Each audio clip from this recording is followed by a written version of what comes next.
Cihazınızın tamire mi ihtiyacı var? Ücretsiz teşhis sunuyoruz. Kapınıza kadar alıyor ve teslim ediyoruz, telefon veya seyahat gerekmez. Tamir öncesi size fiyat teklifi gönderiyoruz ve sadece onayladıktan sonra devam ediyoruz. Kolay, şeffaf ve profesyonel. Link açıklamada. Bugün, Thermomix TM5'inizi Cookeo ile değiştirme sürecini ele alacağız. İlk olarak, ihtiyacınız olan aletler ve malzemeleri hazırlayalım. Gerekli olan aletler şunlardır: bir tornavida seti, temizleme fırçası ve bir miktar izopropil alkol.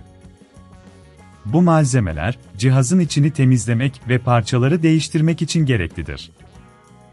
İlk adım olarak, Thermomix TM5'inizi kapatın ve elektrik bağlantısını kesin.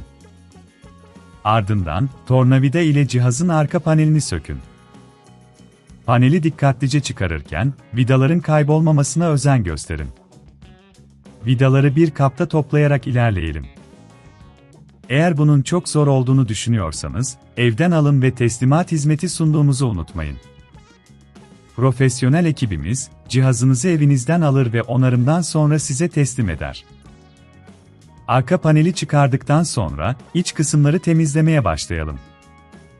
Temizleme fırçasını ve izopropil alkolü kullanarak, motor bölgesindeki toz ve kirleri nazikçe temizleyin.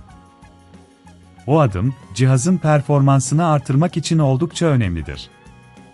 Şimdi, Cookeo parçalarını yerleştirmeye geçelim. Yeni parçaları kutusundan çıkarın ve Thermomix'in iç kısmıyla uyumlu hale getirerek yerleştirin. Her parçanın doğru bir şekilde oturduğundan emin olun. Bu cihazın düzgün çalışması için kritik bir adımdır. Parçaları yerleştirdikten sonra, tekrar arka paneli takma aşamasına geçiyoruz. Vidaları dikkatlice yerleştirerek paneli sıkıca kapatın. Burada, vidaların sıkılığını kontrol etmek önemlidir, fazla sıkmamaya dikkat edin.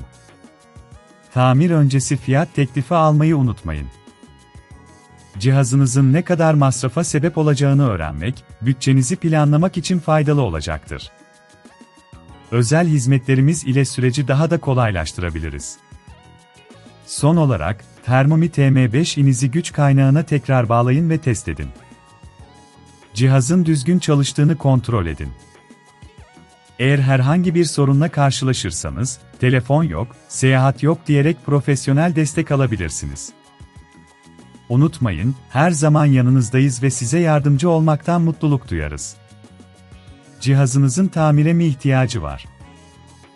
Ücretsiz teşhis sunuyoruz. Kapınıza kadar alıyor ve teslim ediyoruz, telefon veya seyahat gerekmez. Tamir öncesi size fiyat teklifi gönderiyoruz ve sadece onayladıktan sonra devam ediyoruz. Kolay, şeffaf ve profesyonel. Link açıklamada.